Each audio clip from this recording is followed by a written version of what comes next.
nshuti Yesu uri mwiza pe, nshuti Yesu urera de,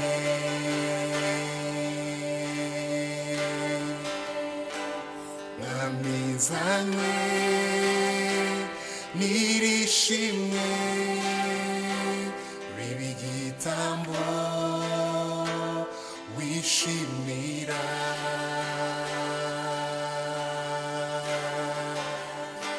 nshuti Yesu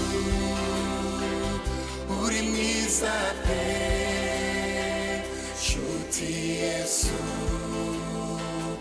urera de,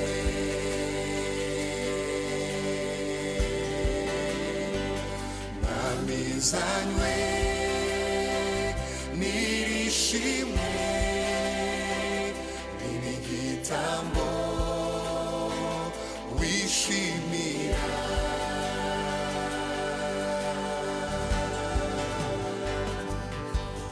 amashimwe n'ayawe ibihe byose,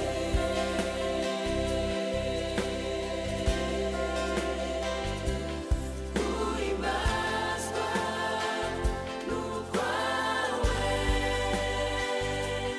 kandi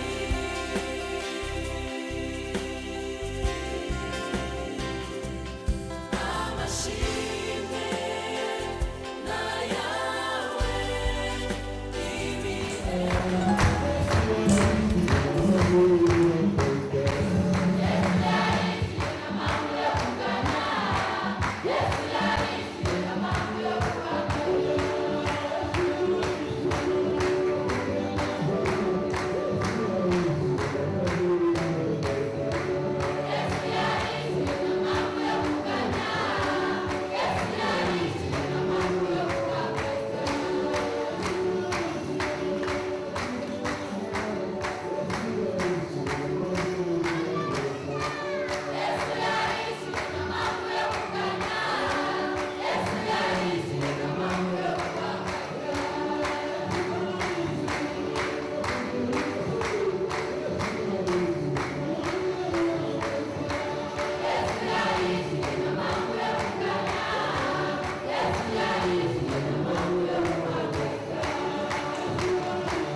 turashimye kuko uri Imana, uri Imana ifite imbaraga, uri Imana ifite ubutware. Turagushimye kubw'umukozi wawe, wemeye yuko uyu munsi ari umugabane w'ibyawe. Mwami, uyu mwanya turamusengeye, tumuteretse mu iriba ry'amaraso yawe, kugira ngo igitinyiro cyawe kibonekeho, amavuta yawe amubonekeho, imbaraga zawe zimumanukire, kandi duhagaritse imbaraga z'abadayimoni mu izina rya Yesu. Ahubwo tuba tubwera bw'Imana kugira ngo bizenguruke iteraniro. Urakoze Mana ko byose ubyumvise. Amen. Amazina nitwa Binani Foroduwari, naturutse kuri paruwasi ya Nyagihumika aho ni mu Bugesera. Amen. Amen. Iyo umuntu yivuga cyangwa ariko yibwira abantu, hari byinshi bakenera kuri we kumenya, nko kwibaza ngo ese arubatse, ese yakora iki. Ibyo ndabizi abantu bakunda gushaka kubimenya, cyane cyane ku muntu wahagaze imbere. Ni na byiza kubivuga rero, ntacyo bitwara. Jye rero ibyanjye ni spesiyale, ntabwo ndi umugabo kuko ntabwo ngira, ariko ndi umugabo w'ubuhamya Kirisitu, ariko sindi n'umusore. Aho ngaho biba bikubiye mu buhamya. Ikindi cyongeye akazi gasanzwe, ubuzima busanzwe, akazi gasanzwe, ndi umukozi w'Imana 100%. Amina. Imana rero yateguye umunsi mwiza w'uyu munsi, ko ari kwiga haka mu bibashe kumva ubuhamya n'ubutumwa Imana yababwiyeho. Amina. Yarantumye ibyo ngiye kuvuga ntabwo ari bya bindi muvuga ubutumwa w'ubushake, kuko umuvuga w'ubutumwa w'ubushake atanga ijambo ririmo rumufasha muri iyo minsi cyangwa ryamuha siko birisi gerero su ntabwo ubutumwa nazanye n'ubwo kuko bumfasha muri iyi minsi nubwo bunamfashe iminsi yose ariko nubwo nategetswe kuvuga n'ikindi nyine niyo twahuriye ahandi ubwo namubwiye araza gusanga nta gihindukaho kuko nibyo nategetswe kuvuga. Iyo mvuze gufata ku ngufu abantu baraseka ariko ubundi gufata ku ngufu ni ukuvuga ngo ni ugufata umuntu ukamukoresha icyo wowe ushaka watashakaga, si byo biteze gufata ku ngufu. Ni ukuvuga ngo nanjye yaramfashe inshyira mu byo yashakaga jyewe ntashakaga. Impamvu ntabishakaga si uko byari bibi ahubwo nuko ntari mbizi. Icyo ni icya mbere. Icya kabiri ni uko nanjye nari mfite ibindi ndimo kandi nari nzi ko bikomeye. Nta muntu uyoba inzira atari mu yindi. Umuntu wese yaba arimo agenda kandi aba yafashe indi nzira. Nanjye rero nari ndi mu yindi nzira kandi nari nzi ko ari inzira nziza kuko twari twaratojwe kuva turi abana kuririmba ngo kiriziya nimwe itunganye gaturika kandi koboka kuntumwa. Ubwo ni ubuzima nari nararerewemo. Nari nzi ko rero kiriziya ari imwe itunganye gaturika. Nari ndimo nitegura kujya muri seminari nkuru muri Kenya kwiga kugira ngo mbe padiri. Icyo gihe nari mfite ibaruwa zintumira kujya muri seminari y'abapadiri b'abaparote mu gihugu cya Kenya. Nari ndimo nshaka ibyangombwa. Nibwo Imana yantangiriye irambwira ngo si aho ngushaka ahubwo ndagushaka hano.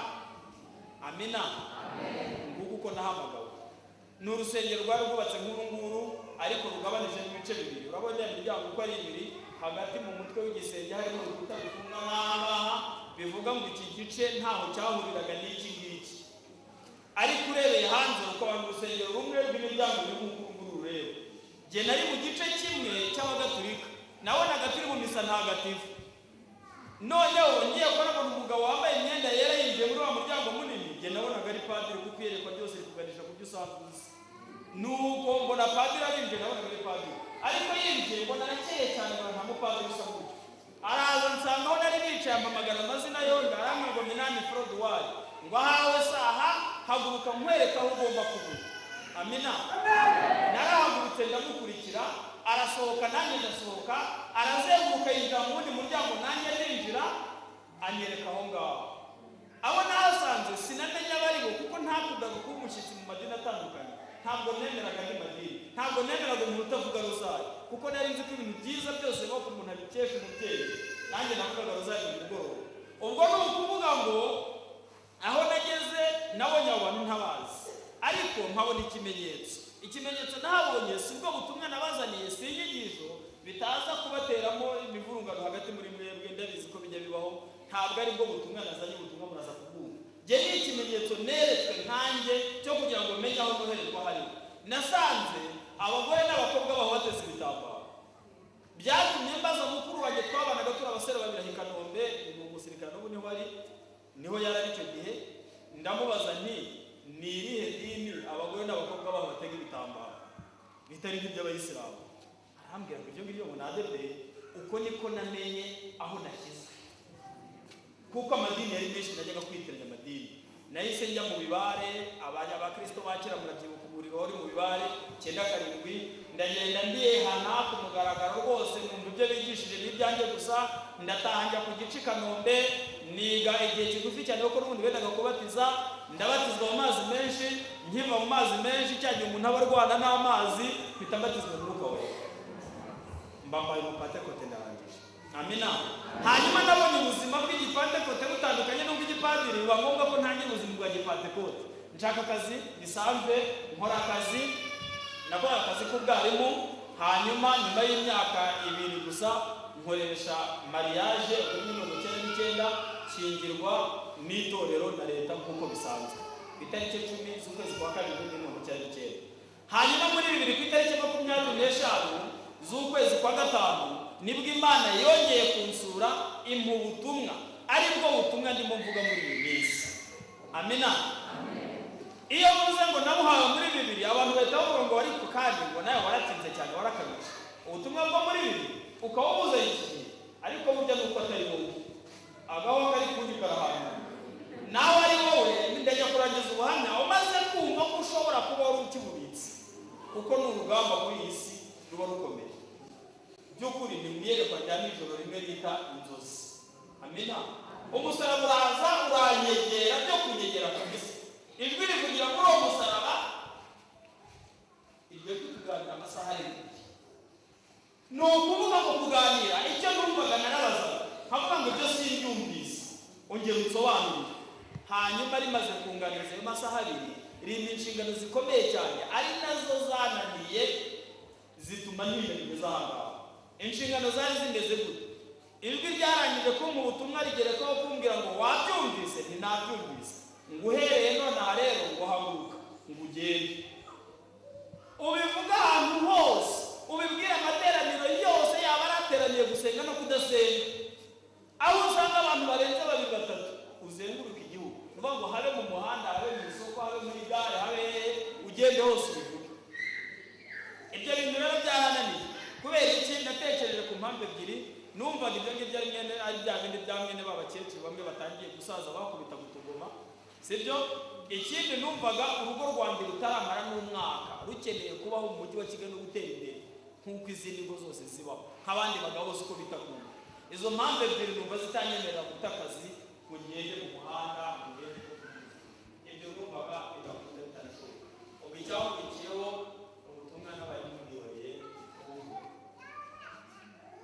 uko byihorera nkagira ngo n'ijuru ryarabyihoreye, ariko ijuru ryo ntabwo rireka, ntabwo Imana ipfa kuva ku bintu iyo yemeje bayiyemeje kandi yagambye bayagambye. Ubwo byatangiye gufata imyanzuro iremereye irenze uko njye mbitekereza. Ntabwo byayifashe ngo ihite ndayibwira ahubwo dore yibwira ngo narisubiyeho, ahubwo byatangiye gufata imyanzuro. Umwanzuro wa mbere, urwo rugo ukangishije nta mwana uzaruvukamo. Umwaka wa mbere nta mwana, 2, 3, 4 nta mwana uvutseho. Ngo tujya kubagaragaza tuti rero ntabwo tujya kubakuru turakijijwe ducanye nyuma turabakirisitu, ibyiza reka twisuka aho bita abashirikoro, abaganga bazi neza ibijyanye n'iby'imyororokere. Twabazengurutseho bose ba Kigali bakomeye, aho mujya kumva bakomeye baradiyo za CH za klinike zigenga kwa ba Nyir'inkwaya hose na Faisal dore ko bifite abajyaje kurusha. Ariko igisubizo kikaba kivuga ngo muri bazima nta n'ikinini twabihe, ahubwo buriya mwihangane muzajyana.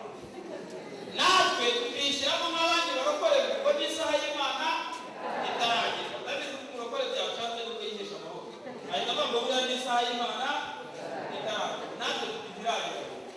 Nyamara ntitumenye ko bitazanagera. Icyakurikiyeho ni iki? Imyaka 5, 6, 7, 8 nta mwana. Ubwo bigeze muri 2008, wumve ko imyaka ishize mu 8 umwana ntawe. Abanyamasengesho batayatwe hari ukuntu tubaza Imana, ni mwabaje hatari mpaka Imana idusobanurire impamvu cy'ubu. Ntabwo twari abanyamasengesho twari mu kipe yabo, ariko twabanaga n'abamuzi amahoro. Rimwe na rwabo rwo wisanzura n'icyayi cyose ukaba wakica.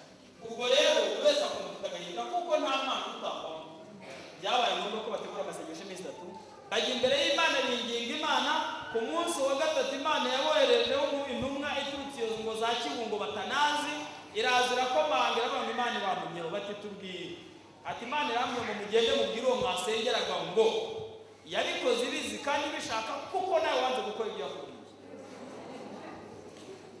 Babaraje barambwira ngo tuzi n'ikindi se, bati umwana rero heba cyangwa ujye mu muhanda. Igiteye ubwoba kujya mu muhanda byari bikomeye cyane kuko icyo gihe ntabwo nari nyiri mwarimu, ahubwo iyo gihe nari umuyobozi w'ikigo. Nibaza rero directeur muzima wo kujya mu muhanda kuvuga ngo Uwiteka aravuze.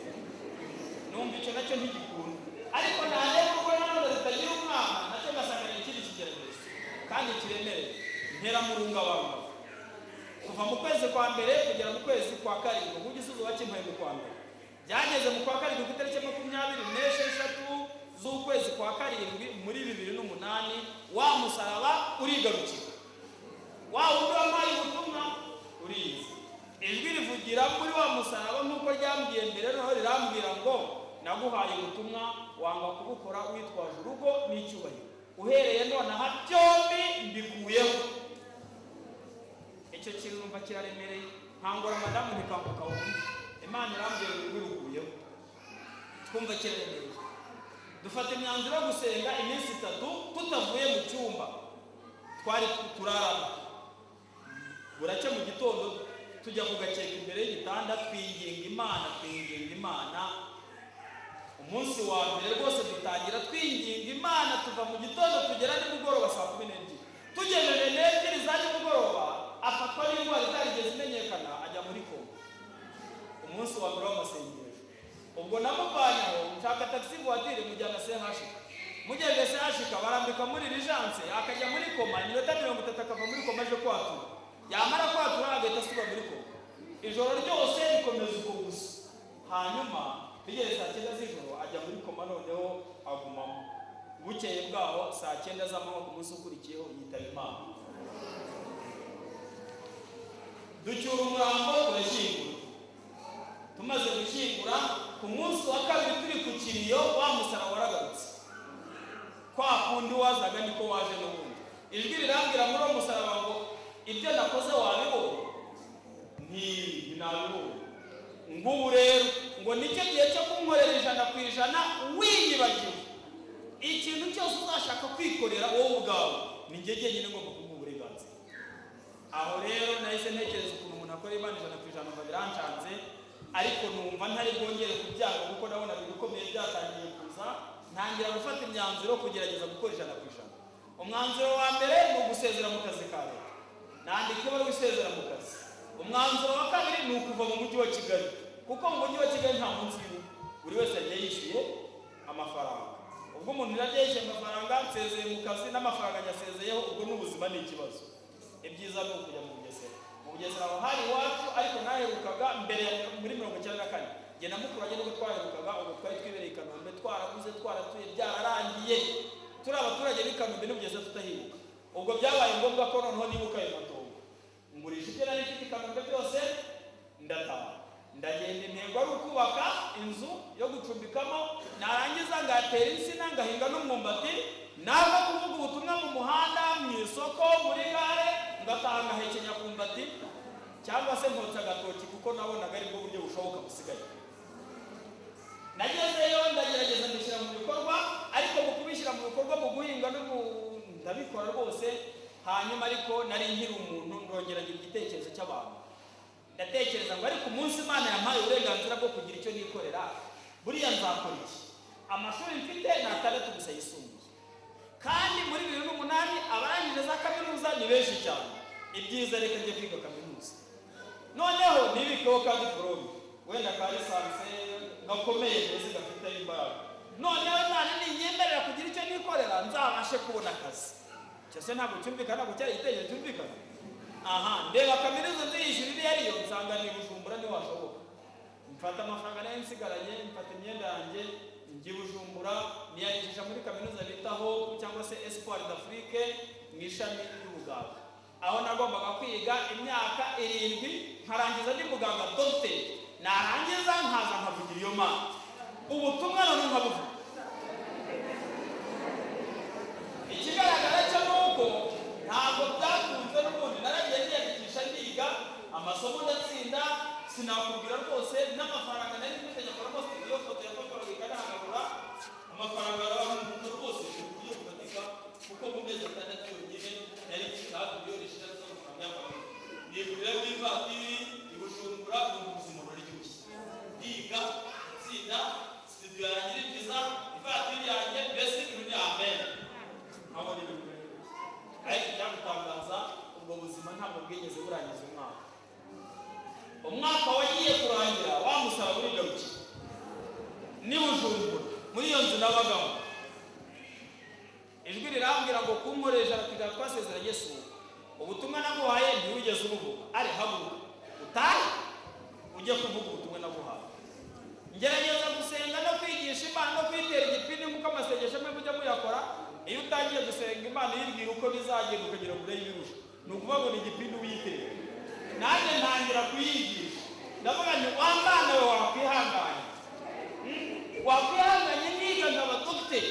Urumva ijambo nzabwira abantu ndi dogiteri, bazajya bariha n'agaciro, bazabyumva rwose. Wakwihanganye niga nkaba dogiteri. Irangije irambwira ngo ariko ibyo wibwira ntabwo ari byo yibwira, n'imigambi yawe siyo yanjye. Ngo reka muhishurire imigambi yanjye, kuko mbona umuswa cyane kuri yo. Ihita ishyira mu iyerekwa kugenda urugendo rw'amaguru nari ngiye kugenda muri kilometero 10, hanyuma ngo nahagera ngo nkasanga igare riri bujyana aho abandi bagiye. Ubwo birometero 10 kuba atabyumva numvise na pasiteri abigeranya wenda nko kuva hano bagana kujya Sonatide, tugereranye gutyo vuga ngo mvuye hano ningera Sonatide ndasanga igare riri bujyana birometero 10, hanyuma ntangira urwo rugendo. Ariko bitangira nabonaga abantu benshi banyuraho n'amagare bagenda, jewe nkaba ngomba kugenda urwo rugendo narangiza nkasanga igare. Ntangiye urugendo nkoze urugendo rugana kilometero 1 gusa, ngiye kumva numva impanda iravuze, ndebye ku bicu mbona Kristo yaje ari kubicu, ndahindurwa mbona ndazamutse nanjye ndamusanganira. Rya jwi ryavugiraga muri wa musaraba rihita rikomeza rirambwira ngo none si imigambi yanjye urayibonye? Ndayibonye. Ngo ya uracyari umuswa kuri ngo reka nigusobanurire ngo imyaka wibazaga ko usigaje kumara ku isi nyigabanije inshuro 10, impanda y'Uwiteka ikavuga. Icyo kintu bise kiremereye. Noneho nshaka kumenya igihe impanda izavugira, ariko sinabishyikiye. Impamvu ntabyumvaga neza nuko n'imyaka nari nsigaje ntari nyizi. Igabanijwe inshuro 10 ariko nayo sinyizi. Ubwo igihe impanda izavugira siyimenye. Ariko njya mu mibare nk'umuntu w'umunyeshuri, hari imibare bita dusubiza mu buryo bwa interivale, usubiza igisubizo ukoresha interivale. Hahandi nyine ni fonction we nuko bakunda kwikorera iyo mibare. Noneho nanjye ndatangira nibaza ngo ubuse nari nsigaje imyaka 100 ku isi. Icyo gihe nari mfite 32. None se niba nari nsigaje imyaka 100 tugabanije 10, ubwo imbwiye ko hasigaye imyaka 10. Impanda ikavuga. Ariko se niba nari nsigaje 20, ubwo imbwiye ko hasigaye 1. Ubwo se niba nari nsigaje imyaka 2 gusa ku isi, imbwiye ko hasigaye amezi. Numva ubusobanuro muri njyewe busa n'ububwira ngo iyo dogiteri ushaka ushobora kutazayigeraho impanda itaravuga, cyangwa wajya kuno kwigera ikaba nta kikumariye kuko itorero rizaba ryagiye. Numva ubusobanuro rero, fata umwanzuro wundi. Nandika ibaruwa isezera mu ishuri, nandikira Dogiteri mubwira ko ku mpamvu zanjye bwite mbaye nsuspanze ntakiri umunyeshuri, ngiye mu buzima busanzwe, ngurisha ibyo nari mfite byose kuko nangaga bizangora mu nzira na hehe hose, ngurisha byose n'iyo vatiri n'ibiki, shyiraga agakapu ku rutugu nurira bisi ndataha. Ndavuga ngiye kuvuga ubutumwa, ngiye kuvuga ibintu Imana yantegetse, noneho bose mbibabwira uko bigomba kugenda. Ndahaguruka ndataha, ngeze mu rugo ariko nako sinahise ntangira. Nahuye n'ikigerageza cya nyuma y'iryo korosi rya nyuma. Ikorosi rya nyuma ryari rimeze rite? Inshuti zanjye twari twariganye muri segonderi mu myaka yo hasi, hari abahungu babiri inshuti zanjye bari bari mu buhinga, baza kuntelefona batumeze ute n'indaha, bati rero inkuru nziza cyane ishimishije kurusha izindi, ntibite ngo twakuboneye akazi mu buhinga. Muri hashize ntekereza ayo madolari, numva ntibikunda. Ndeba ukuntu aya madolari ndi buyareke, numva ntibikunda. Ndavuga ntoya reka nsenge mfate isengesho ry'umunsi umwe, ninginga Imana ndebe icyo yambwiye, wenda iranyemerera. Ndasenga ku manywa, ndasenga na nijoro ndasenga, ryari isengesho ry'umunsi umwe, ndangiza nta kintu Imana ivuze, nta yerekwa, nta jambo, wapi, yicecekeye. Mbonye icecetse rero mfata umwanzuro nk'aya yindi mwese mujya mufata. Ntiburiya ubwo nta kivuze irabyumvise kandi irabyemeje. Mubizi se ko iyo musenze Imana ntisubize muhita mwihesha amahoro ngo amen. Ngo buriya irabyumvise kandi irabyemeje. Ubwo icyakurikiyeho rero nahise niyakira pasiporo vuba vuba. Ngiyi ntabwo ndi buyibereke mwese kuko nta mwanya twayibonera. Pasiporo ndayaka, ngiyi pasiporo maze kuyaka naka viza yo mu Buhinde, dore nayo ngiyi n'agapapuro bomekamo ngaha, aka gapapuro kometsemo akako hasi, naka viza yo mu Buhinde, barayimpa byihuse. Ndangije rero w'abandi mpita ngenda niyurira indege ninjira mu Buhinde. Nagezeyo nsanga akazi bagatunganije, ntabwo byari ukugatereta, si ikizamini nari ngiyemo. Nagezeyo barambaza ngo nkimara kwinjira mu biro byabo byashize, bati niwe Minani Frodoir, ngo dore ibaruwa yo gutangira akazi, ngo ugende kwa chef du personnel aguhe ibyangombwa byose uzakenera, aguhe n'inshingano. naragiye nsanga ni ibintu biryoshye pe. Imodoka y'akazi ni Prado, za zindi nziza cyane zawe ni murazizi namwe. Muzi abanyamahanga bakora muri woni no hano ukuntu baba barabasirimu cyane. Inzu ni nk'uko ubuzima ni bwa bundi bwahaye bwo hejuru nyine. Amina. Hahandi nazamuraga amaboko yombi gutya. Ahereza Imana icyubahiro mu abana. Dore iyi warateguriye ngo habe icyubahiro. Ikintu gitangaje, ako kazi ntabwo kigeze karenze ibyumweru bibiri. Icyumweru cya kabiri kigeze hagati wa musaraba wari muke. Naho ngaho kuhira. Ibirimbwira muri ibiri kujya muri wa musaraba rirambwira, ariko ntorimbwirana uburakari ritajya birikoresha bye. Rirambwira ngo ubundi ugira amatwi yumva cyangwa ntabwo ujya wumva. Kunkorera tujya twasezeranye ntabwo ari ubu. Ubutumwa naguhaye ntiwigeze ubuvuga. Ari haguruka utaha. Ujye kuvuga ubutumwa naguhaye. Nararebye nsanga Imana nayifashe nk'aho ari mubyara wanjye, ndimo ndayikinisha cyane. Kandi nsanga ndimo nkina ku bikomeye, kuko nabonaga ko ishatse inshyira ihereza igatuma abandi yanababuze. Mfata umwanzuro uremereye cyane wo kwandika ibaruwa isezera mu kazi. Maze kwandika ibaruwa isezera mu kazi, mfata umwanzuro wo gutaha, ariko numva nahindutse n'abaye undi, kuko numvaga ibitekerezo abandi bagitekereza, ibyifuzo abandi bakigira yewe bitangiye guhinduka. Numvaga mu buzima bwose ntawe uzongera kuntambika imbere ikintu bita amafaranga cyangwa akazi ngo kambuze gukora umuntu. Numvaga muri make icyitwa amafaranga numva muri yewe ngihazi. Mfata umwanzuro ndagenda nurira indege ndataha. Amina. Ngeze mu rugo rero numvaga nongeye gukorera Imana, aho hari muri 2009 mu mpera zaho, numva noneho ngiye gukorera Imana. Ntekereza icyo bita gukora cyangwa se gutegura gahunda noneho n'uburyo uzabikora. Ndetse vuga butumwa ryo mu muhanda numva rirakomeye, kandi koko buryo gusara bisaba imbaraga utazajya kwishyira. Ubu kugira ngo nawe yega mu isoko vuga abandi ushobora muri bene baro. Nanjye rero ntekereza uwo murimo murakomeye. Kubera iki? Mu isoko ahangaha muri toro ndavuga ni haleluya mukukiriza kwa mbere. Isoko n'abava haleluya basate sha. Batukura shoti. Ati ngaho se y'iki ututure batuko washonje. Naho abantu mugiye kwigisha bari. Kandi mu isoko buri wese akoze ikibazo ashaka. Atamanitse urutoki cyane shaka kwatsa. Uravuga kavuga. Kandi uramusubiza. Iyo utamusubije umwana imbere y'abantu. Ni ngombwa ko ubonera igisubizo kimucecekesha. Nkuko Yesu yabigenza.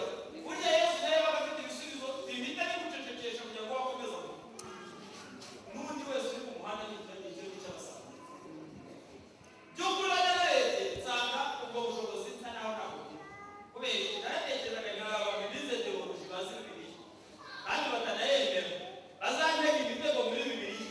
Aho hose aho nzaba nzasubiza iki? Ko nanjye Bibiliya ngeze n'abakora bayisoma ko ntigeze ngiye. Ninginga Imana Muhamana bireba. Ayibona namara amashi. No mu mutima rwose namara amashi. Nta kazi nshaka si inyota y'akazi mbabarira n'igira. Icyo kintu Imana irakinyemerera. Mpita ntangira kwiga kaminuza y'Abongereza ifite icyicaro muri Kenya mu ishami ryayo rya teoloji. Ndiga muri 2011 mu kwa 12 nibwo narangije lisansi. Mbonye lisansi nyuma y'iminsi 7 gusa, bakimara gutangaza babonye lisansi wa musaraba wari sugaruka. Ijwi rirambwira ngo icyo wansabye nakiguhaye. Ngo rero nguhaye igihe kigufi cyane, ukirukanka ukazenguruka igihugu ugatanga ubutumwa naguhaye, kubera yuko icyo nshaka gukora ngiye kugikora. Ntabwo Imana yigeze imbwira iki giye gukora icyo aricyo. Ntimuzabivange n'ubundi buhanuzi mwibitseho bwa bundi bwa murabuzi. Singiye kubusubiramo. Yewe Imana yarambwiye ngo icyo ushaka gukora igiye kugikora. Ntabwo nzi icyo aricyo. Wenda ni Imana. Sibyo? Cyangwa n'ibyo byose. Cyangwa n'iminani wenyine igiye kugikorera. Ntacyo nigeze imbwira. Amina. Ariko imbwira kwihuta vuba vuba no kuzenguruka igihugu no kuvuga ubutumwa yampaye. Ubwo rero guhera mu kwa 2012 nagiye mu muhanda. Ndahaguruka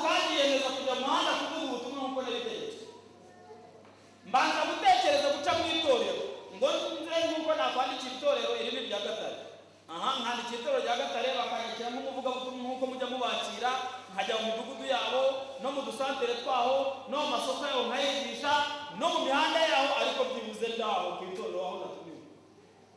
Imana irambwira ngo icyo ni icyemezo. Ndavuga nti ntacyo, nari mfite ka moto n'ubushize ubwo mperuka nari mfite moto, ndavuga nti ka moto kanjye niko ndigukoresha.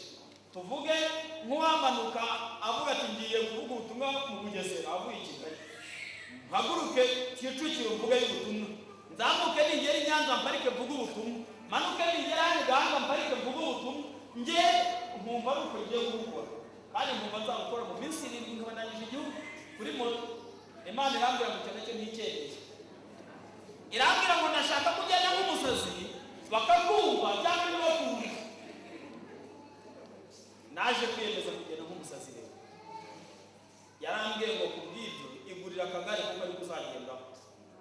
Naguze akagare mpambiraho megafone n'imwe z'amikoro z'abahwituzi, murazizi zimwe zivuga imiganda n'inama. Mpambiraho megafone mu mahembe, inyuma mpambiraho agakapu kariho ipantaro imwe n'ishati imwe byo guhindura ibyo nambaye, mfata umuhanda ndagenda. Ngenda ntari busubire mu hari butahe, ngenda ntazi aho ndi burare, ngenda ntazi icyo ndi burye, ariko ngenda nzi icyo ngiye kuvuga. Mfata umuhanda werekeza za Kibungo, ubwo nahagurukiye Bugesera winjira mu mirenge ya za Sake ugakomeza za Kibungo yose yo hasi. Ndagenda, nari mfite icyizere kimwe ku icumbi, nari mfite icyizere kivuga ngo buri musozi wose uriho inzu ya papa, ntabwo nzaburaho ndaza. Nari mfite rekomandasi akemeza ko umukirisitu nyine kakandi gasanzwe. Ikindi ku bijyanye n'ibyo kurya n'ibyo kunywa, nari mfite icyizere kivuga ngo iki, kivuga ngo naba sindabona moto cyangwa imodoka bisa lisansi girayo, nyina yaribwiriza akayishyiramo, atayishyiramo nawe ntiyazi. Ubwo ngiki icyizere nari mfite ni ukuvuga ngo nari nizeye ko ngomba kurya kandi nkanywa kubera ko rero yitangaburira ngo ntinanduye. Nta mafaranga nari mfite, ariko icyo cyizere cyarafatika. Ndahaguruka ndagenda, by'ukuri namaze amezi 2 mu muhanda, ubudasubira mu ubutahatekereza, ndaraho bwije ngeze. Mugace mu gitondo ngasubukura, bwakwira nkararaho ngeze. Ubutumwa ndabuvuga, navuga ngo muri buri murenge wose wo muri iki gihugu naba naravugiye mu butumwa. Sinavuga ngo hose narahageze mu gihugu hose, ariko buri murenge byibuze naba naravugiye mu butumwa. Amina. Mu kwezi kwa karindwi nibwo nagarutse mu rugo, umwaka ushize nyine ndangije amezi 7 mu muhanda, ndasenga nshima Imana kubw'amahirwe n'amusaraba uragaruka.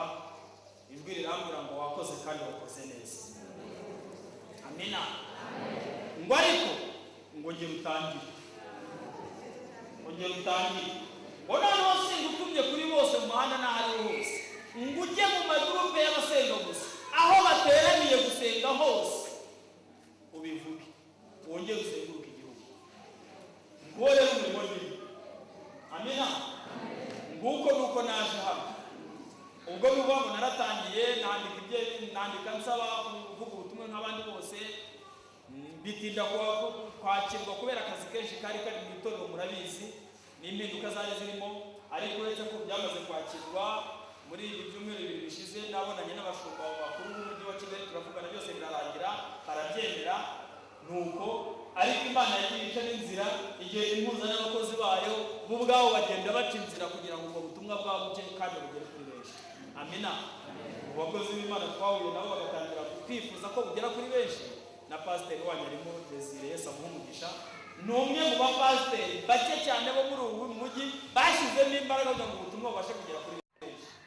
Mbere yuko ndangiza ubuhamya nabahaga, ndashaka kubabwira ubuhamya bushyashya noneho bw'iby'Imana yakoze muri uyu mwaka ushize, ni ukuvuga wa 2014.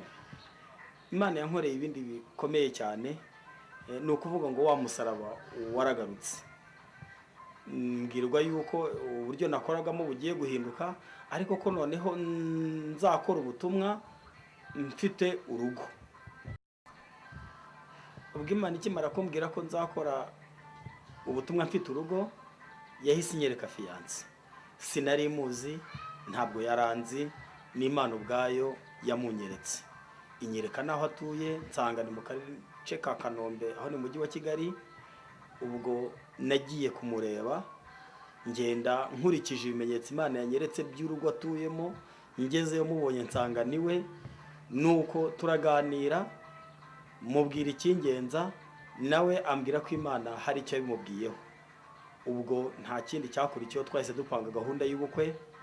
Nk'uko mubibona rero ubukwe bwarabaye, ngira ngo murabona ko nambaye impeta. Bwabaye ku itariki 20 z'ukwezi kwa 12 muri uyu mwaka ushize 2014. Ni ibitangaza cyane kuko nkanjye umuntu wari ukoraga akazi k'ubuhinzi bw'insina n'imyumbati nk'uko nabibabwiye kuva kare kose, naratangaye kuko yambajije icyo nkora. Muri icyo gihe ngiye kumureba bwa mbere mubwira ko ndi umukozi w'Imana, ariko ngerekaho ko ndi n'umuhinzi w'insina n'imyumbati. Nuko nawe mubajije icyo akora ambwira yuko ari umudepite mu nteko ishinga amategeko y'u Rwanda.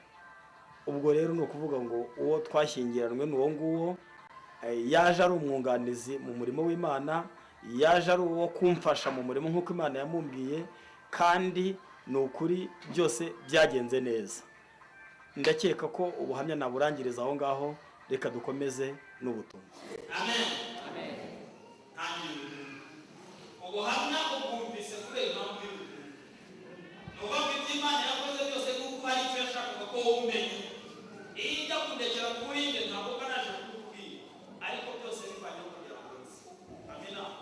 Utaza kumufata n'inyigisho isanzwe, utaza kumufata nk'uko usanzwe ufata n'izindi nyigisho, cyane cyane ko abigisha benshi bakwigisha rimwe na rimwe ukarenga uriya muryango wabyibagiwe.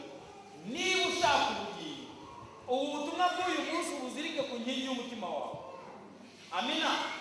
Kandi ubugenda naho uri hose, kandi ubwibuke iminsi yose. Amen. Reka rero mbaze ikibazo cya mbere. Iyo ntangiye ubutumwa mpera ku kibazo cya mbere kuko Imana yantegetse kukikubaza.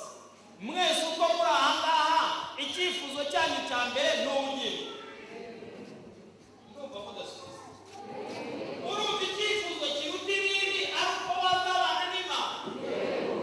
Kubera ko bamwe bajya bikiriza abandi bagaceceka kugira ngo bose bikirije, buri wese arabihanisha ikiganza cye. Urazamura ikiganza cye kugira ngo ushaka kandi kigaragara. Yesu akumugisha. Kuzamura ikiganza rero bifite byinshi bivuga kuko harimo no kurahira. Amina. Ntabwo utazima ahubwo ukavuga ngo ibindi byose ntabwo uvuga ngo ibivanemo, ahubwo bibe bisubiye inyuma. Icya mbere ushaka kiruta ibindi kuko wazabana n'Imana. Amina. Yesu abaho umugisha kubwiyedahira muyikoze. Ubwo muyikoze rero reka dusome ijambo rijyanye n'ubugingo, cyane cyane ko ubutumwa nahawe bukubiye mu byanditse, ariko intego nyamukuru ni gute umuntu yabona ubugingo. Amina. Ni nayo mpamvu ayodahira ku buryo gukora. Reka dusome ijambo ry'Imana. Turahera muri Luka ibice byaho ni 10 umurongo wa 25 kugeza 28. Luka, ubutumwa bwiza bwanditswe na Luka ibice 10 umurongo wa 25 kugeza 28. Reka dusome n'izina rya Yesu. Nuko umwe mu bigishamategeko ahagurutwa no kumugerageza ati, mwigisha nkore nte kugira ngo ndagwe ubugingo buhoraho? Nawe aramubaza ati, byanditse bite mu mategeko, icyo yasomamo ni iki? Aramusubiza ati, ukundisha Uwiteka Imana yawe umutima wawe wose n'ubugingo bwawe bwose n'imbaraga zawe zose n'ubwenge bwawe bwose, kandi ukunde mugenzi wawe nk'uko wikunda. Yesu aramusubiza ati, ushubije neza, nugenza gutyo uzagira ubugingo buhoraho. Amina. Amen. Amen. Iki kibazo gifite ishingiro ku bantu nkaje mumaze kuzamura ikiganza murahera ko gushaka ubugingo. Aho uri hose, waba uryamye, waba wicaye, waba ugenda, wagombye kuba wibaza ngo ni iki nakora kugira ngo mbone ubugingo. Siko biri? Iki si ikibazo. Wagombye kuba wibaza aho uri hose wanga, ariko ngo ni iki nakora kugira ngo mbashe kubona ubugingo. Ariko igisubizo cyacyo ni kimwe, kuko Yesu uko yari ari uyu munsi niko ari nako azahora. Icyo yemera ko ari cyo ni nacyo yemeraga mu gihe cyashize, ni nacyo azagumya kwemera ko ari cyo, kuko we ntahinduka. Amina. Ntahindurwa n'ibihe, wahora ari uri.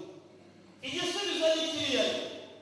ukundisha Uwiteka Imana yawe umutima wawe wose n'ubugingo bwawe bwose n'imbaraga zawe zose n'ubwenge bwawe bwose, kandi ukunde mugenzi wawe nk'uko wikunda. Amina, amina. Igisubizo mwacyumvise? Ikibazo cya kabiri igisubizo mwacyumvise. Ubundi Imana murayikunda? Seko mutavuga. Imana murayikunda? Imana murayikunda? Murakoze kubeshya. Icyo ni ikinyoma gifatika mukunda kubeshya nk'uko nawe yabibwiye. Yarambwiye ngo uzakibabaza ubabaze bose barankunda ngo bazayikiriza rimwe ngo yego ngo ariko ngo ntibizagutangaza ahubwo nuza ngo bankundisha umuriro gusa ngo kubivuga biroroshye ngo ariko ngo jyewe ngenzi imitima yawe ntabwo yibona cyangwa imitima yawe ibakure cyane. Dore urugero rufatika yampaye, yarambwiye ngo uzarebe igihe bama mu gihe cyabo, uzarebe iminota basenga haba mu gitondo cyangwa haba nimugoroba kugira ngo umenye ko bakunda ko. Ngo ikindi ikiranga inshuti nyazo amagambo y'umwe aryohera undi, siko bise? Niyo ziganira zumva bose mu mutima zinezerewe ndetse zikumva zitatandukana. Ngo uzababaze ngo ijambo ryanjye ribaryohera bingana iki? Ijambo ry'Imana rikuryohera bingana iki niba ari inshuti yawe magara? Ngaho umuntu wese ufite Bibiliya nayishyire hejuru. Zamura Bibiliya yawe igaragara. Bibiliya yawe izamure n'ishaka y'isezerano zamure tujye bigaragara kuko twitwako bizamura. Ndabona zihari rwose Yesu abumvisha uretse ko atari na mwese bigaragara ko hari n'abatazifite. Ikibazo kibazo ngo umuntu muri byo udatunze Bibiliya ni uko ihenda. Nicyo gitabo gihenda kibaho cyangwa nuko ari umukene cyane yaruzayigura. Aho niho ikibazo cya mbere kiri. Wenda nawe arimo aravuga ati Imana ndayikunda cyane ariko ijambo ry'Imana nta gaciro rifite. Ntacyo mwe mwazazamu Yesu abaho umugisha ubwo bigaragaye rwose hari ko Imana muyikunda ubwo muri ubu kizana mugitsinze cyo gukunda Imana mu rwego murazifite. Ariko reka nibarize abatunze Bibiliya. Amina. Ngiye kubaza umuntu wese utunze Bibiliya ikibazo Imana yambajije kukubaza. Ubundi muri mwebwe umuntu usoma Bibiliya gatatu mu cyumweru, gatatu mu cyumweru, ari mu rugo iwe cyangwa iwawe atuje akicara agatuza agasoma ijambo ry'Imana rikamuryohera gatatu mu cyumweru bitajya bivuga, atari mu materaniro atari mu masengesho, akicara mu rugo akumva aratuje aranezerewe maze agasoma ijambo ko bikamuryohera kumva atanarekeraho rwose. Ako gatatu mu cyumweru kagahoraho arazamura ikiganza cyereka Imana kuko niyibuze. Imana irakuzi uracyereka Imana ikiganza cyawe. Mugumishe hejuru. Mwarebye mugeranye Bibiliya zazamutse n'ibiganza bizamutse. Okay, sawa. Yesu abakumvisha. Nshobora kuba nabanje ikibazo nabeka gihimbi. Hari uburyo ngiye kugihindura mwese mukazamuka. Noneho abegera isahane y'ibyo bakata. Byibuze rimwe ku munsi, kabiri, gatatu, inshuro ujya niho uzizi bitewe n'amafaranga cyangwa ubutunzi utunze. Abegera isahane y'ibyo bakarya byibuze rimwe ku munsi cyangwa kurenzaho. Nabo bagiye kuzamura ikiganza baracyereka Imana irabazi. Ngaho zamura ikiganza n'ibyo. Sawa rero Yesu abakumvisha. Icyo muragisinze ndabona ari wese. Nibyo mubihinduye urwenya murumva bishekeje ariko ntabwo bishimishije. Dore icyo Imana yabimbwiyeho, yarambwiye ngo imibiri irabyibushye. Yarambwiye ngo imibiri irabyibushye kubera ko yitaweho kenshi bishoboka, bayigaburira birenze rimwe ku munsi. Ngo ariko ubugingo burananutse burwaye bwacyo ndetse bwihuse kubera ko umuganda utunga ubugingo wamaze kubura iwabo batakiwitayeho. Baba barababwiye se ko ubugingo butungwa n'umuceri? Ubugingo bw'umuntu bugizwe n'ibirayi. Bugizwe n'iki? Nguyu muganda utunga ubugingo. Amina. Niba wawe gatatu mu cyumweru muganda utunga ubugingo utacyagera aho ubugingo bwawe buracyari buzima. Imana idutabara. Kandi nyamara benshi bavuga ko bakunda Imana, ijambo ry'Imana bataryitayeho. Imana itugirire neza. Ariko Imana yarambwiye ngo impamvu yayizi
neza cyane cyane cyane ko inote zose zikorwa mu mpapuro kandi impapuro zose zikorwa mu biti. Hanyuma ibiceri nabyo ni amabuye bene leta ngo ni amabuye y'agaciro bashongesha bakayatunganya. Mpita byumva neza ko ari ibigirwamana bibaje mu biti no mu mabuye. Irambwira ngo umutima wabo wose uri ku ifaranga, ubwenge bwabo bwose buri ku ifaranga, imbaraga zabo zose ziri ku ifaranga, n'ibitekerezo byabo bihora ku ifaranga. Ngo kubw'iyo mpamvu nabuze umwanya mu mutima wabo. Ngo n'ikimenyimenyi iyo shebuja faranga yabahamagaye ngo bose basimbuka igituku biruka bagiye kumwitaho. Babyuka saa 9 saa 10 iyo shebuja faranga yabahamagaye. Ngo ariko njyewe iyo bahamagaye ngo n'abakahageze saa 3 amateraniro ya saa 3 ngo bahagera saa 4 saa 5 ntabwo bafite. Ngo uko agera bahamagaye. Ngo ikimenyetso kindi gifatika ngiye kubahugira rw'amatangazo abiri. Itangazo rya mbere ni itangazo rya marayika. Tuvuge nk'uyu munsi ku materaniro ku cyumweru. Amina. Ejo ni kuwa mbere, kuwa kabiri, kuwa gatatu ni iminsi isanzwe y'akazi. Tugiye kurangiza amateraniro. Mwajya kubona mukabona marayika arahagaza. Marayika w'Imana, ndavuga marayika wa wundi w'umucyo, mwese mureba mugatangara muti marayika yize. Mutega amatwi ayo matangazo mu. Marayika agatanga itangazo. Mwese mumureba n'amaso yayo. Ati Uwiteka arantumye ngo iminsi 3 ntimubura ahangaha. Ni ukuvuga ngo ejo kuwa mbere, kuwa kabiri, kuwa gatatu mwese muzabone kandi mu rusengero kuko hari icyo Uwiteka ashaka kuvugana namwe. Ngiryo itangazo rya marayika akigira imbere. Amina. Itangazo rya kabiri ni itangazo rya ambasade ya Amerika. Marayika yamara kugenda amaze gutanga amatangazo muri iryo teraniro, hagahita haza imodoka y'abanyamerika igaparika hariya y'ambasade ya Amerika. Hakazamo rero nanone umuzungu ufite itangazo. Akaza ni umuyobozi wa gahunda itangazo. Umuyobozi wa gahunda akabasomera itangazo rero. Itangazo rivuga ngo itangazo ry'akazi. Ngo ambasade ya Amerika irashaka guhagaza abantu bose babyifuza. Baba abana, baba abasaza, baba abakecuru, ushaka wese barakamuha. Ngo kuko ngo igiye kubaka umunara wayo hano hafi y'urusengero hano haruguru hano igahanga. Ngo kandi ngo umuntu wese ushaka akazi bazakamuha. Ngo akazi kazakorwa mu minsi 3 gusa. N'ejo kuwa mbere, kuwa kabiri no kuwa gatatu. Ngo ikindi cyongeyeho umubyizi umwe ni 40,000 kuri buri muntu.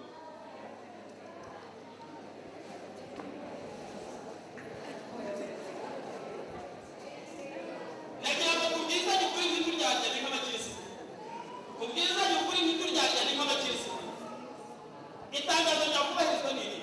Ni iry'amafaranga. Ni iry'akazi. Ikintu Imana yarambwiye kuzababwira ngo ntawe ukeza abandi babiri. Ngo byanze bikunze iyo yandikiriye umwe ateka ubwoko bwe. Ntawe ushobora gukeza abandi babiri. Bigaragara muri Matayo ibice 6:24 yuko ntawe ushobora gukora Imana n'ubutunzi. Amina. Uko umuntu agenda arushaho kuba inshuti y'ifaranga, niko agenda kuba arushaho kuba umwanzi w'abantu, ni nako arushaho kuba umwanzi w'Imana. Kuko n'uwo akunda wese n'uwo aba ashaka y'ifaranga. Imana idutabara.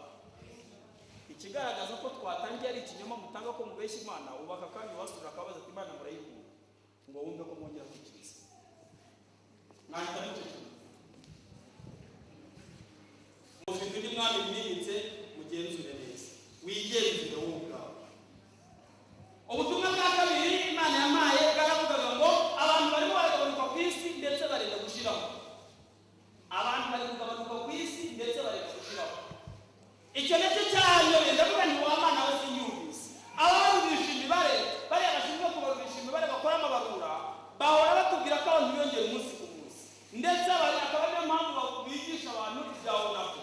Ni ukubera ko abantu biyongera umunsi ku munsi. Wowe umbwiye ko bagabanuka gute? Imana iransubiza ngo barimo barahinduka inyamaswa. Ngo kubera ko biranga umuntu namwihereye n'ibintu bibiri gusa. Iyo atakibifite aba ari inyamaswa mu zindi. Icya mbere namuhaye n'ubwenge. Amina. Ngo icya kabiri namuremye mu ishusho yanjye asa nanjye. Ubwo ni Imana yabimbwiraga. ko yamuremye mu ishusho yayo. Amina. Ngo ariko ikibabaje uyu munsi abasigaranye ubwenge muri bo ni mbarwa, ni bakeya. Ngo kandi n'abasigaranye isura yanjye, ishusho yanjye, ngo nabo ni bake cyane. Ngo abantu barimo barashiraho ku isi. Ndavuga ngo nabyo si iby'isi. Ntabwo n'umuntu ubwira ngo ubwenge ntabwo, kandi bimaze kubwira. Abantu barajya mu kirere, barajya mu yandi masi, barakora ibyogajuru, interineti, amatelefoni, ubwenge bwaragwiriye. Urambwira ngo ubwenge ntabwo, irambwira ngo buriya si ubwenge, bariya ni amaco yiwe. Yarabwiye ngo kuri yo umunyonzi n'umupilote ni bamwe. Umupilote utwara indege n'umunyonzi utwara igare, ngo bose ni bamwe, kuko intego yabo ari inda yabo. Irambwira ngo wiga gukora kompiyuta cyangwa telefone n'uwiga kuba itafari nkaka, ngo nabo ni bamwe, ngo intego yabo ni igifu cyabo. Ngo ubwenge yatanze isuku, ngo ayo ni amaco yiwe. Irambwira ngo mu bwenge nyabwo, soma muri Zaburi 111 umurongo wa 10 wonyine. Ubwenge nyabwo Imana yahaye umuntu ikimurema bugaragara muri Zaburi 111 umurongo wa 10 wonyine. Nubwo hari n'indi mirongo mba nirengagije, ariko ndasoma iyo kuko ari wo w'ingenzi Imana iba yanyeretse. Amina. Reka twasome. Handitse ngo kubaha Uwiteka ni ishingiro ry'ubwenge, abakora ibyo bafite ubwenge nyakuri. Ishimwe rye rihora ku iteka ryose. Kubaha Uwiteka ni ishingiro ry'ubwenge, abakora ibyo bafite ubwenge nyakuri. Imana isobanura icyo bita ubwenge nyakuri. Ubwenge nyakuri ni ubwo kubaha Uwiteka, kuko Imana iremye umuntu, icyo yamuhereye ubwenge kwari ukumenya, kubaha no gutinya umuremyi we. Amina. Nicyo yari yamuhereye ubwenge, akabitandukanaho n'inyamaswa, kuko yagombaga kumenya umuremyi we. Ariko uyu munsi ubwenge bw'abana b'abantu bwahindutse nk'ubw'inyamaswa, kuko ari ubugusha ku nda zabo, kandi inyamaswa zose ziravuga ko nta nyamaswa itunga. Irambwira ngo isura yayo ikiri mu bantu, abayisigaranye ni bake cyane, kuko Imana yarambwiye ngo ntabwo isuku nguko, isura yayo si iyi. Ntabwo ari amazuru n'umunwa, ntabwo isuku nguko usa. Yarambwiye ngo isura yayo ubwayo kamere yayo ni urukundo. Amina. Yarambwiye ngo ubwayo kamere yayo ni urukundo. Irambwira ngo isura yayo ni ubuntu, impuhwe, imbabazi. Ngo ngiye isura yayo. Ngo n'abayizi bose bayizi kuri iyo sura yayo, nta kundi bayizi. Kandi bigenzu aka kanya turamutse tukubajije ngo Minani uramuzi, Minani Frodouard, icyambere uhita ukora uhita wibuka isura ye. Siko biri? Iyo umuntu akubajije ngo ubundi Imana urayizi, uhita wibuka imbabazi zayo, uhita wibuka kugira neza kwayo. Icyo wibuka nicyo. Siko biri? Kugira neza kwayo, ubuntu, impuhwe, imbabazi zayo, niyo sura yayo ko yabimbiye, ni nako igaragara nako abantu bayizi. Kandi irambye ntabwo yakubikira umuntu si igihagararo. Umuntu ntabwo arangwa n'igihagararo, ngo ahubwo umuntu arangwa n'umuntu. Ikiranga umuntu ni ubumuntu, ngo kandi umuntu ni umuntu, impuhwe, imbabazi n'urukundo. Nguko umuntu inagikiraho. Irambye ntabwo mu kibazo n'uko mu bana b'abantu ibyo bimaze kukamukamo, urukundo rumaze kubashiraho. Umwana ugerageza gukunda akunda nk'inyamaswa, ngo dore uburyo ukunda akunda urinde kikiye cyangwa abana yijyanye. Ibyo akabivuze n'inkoko, kuko neza ziri gukunda ijwi yazo. Ugerageje gukunda usanga umukobwa yakunze umuhungu, umuhungu yakunze umukobwa, umugabo akunda umugore we, umugore agakunda umugabo, ngo ibyo babihuza n'isake n'isekurume, ngo nazo zirabigira, ngo ntaho batandukaniye. Ngugerageje kugira icyo arusha abandi, akunda